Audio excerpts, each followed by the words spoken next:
वजन घटावे के सर्जरी डार्क साइड रवा जवन जानल जरूरी बा।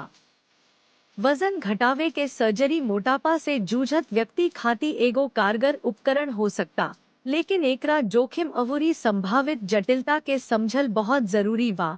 एकरा में से एगो सबसे आम जटिलता कुपोषण होखेला।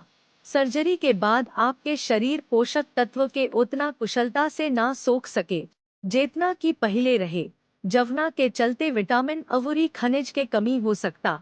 एकरा से स्वास्थ्य में गंभीर समस्या हो सकता, जवना में एनीमिया, ऑस्टियोपोरोसिस अवरी नस के नुकसान शामिल बा। एगो अउरी महत्वपूर्ण जोखिम बा सर्जरी के दौरान जटिलता के संभावना।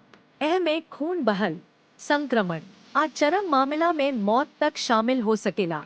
ई समझल जरूरी बा कि वजन घटावे के सर्जरी बड़ सर्जरी हा, अवरी कवनो सर्जरी निहन एकरा में जोखिम भी होखेला।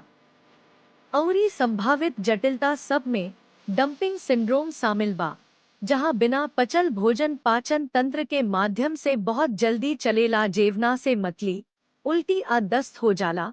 अगर सर्जरी का बाद जीवन शैली में सही बदलाव ना कइल जाव त वजन फेर से बने के संभावना भी बा। वजन घटावे के सर्जरी करावे के फैसला करे से पहले एकर जोखिम अवरी संभावित जटिलता के पूरा तरीका से समझल जरूरी बा।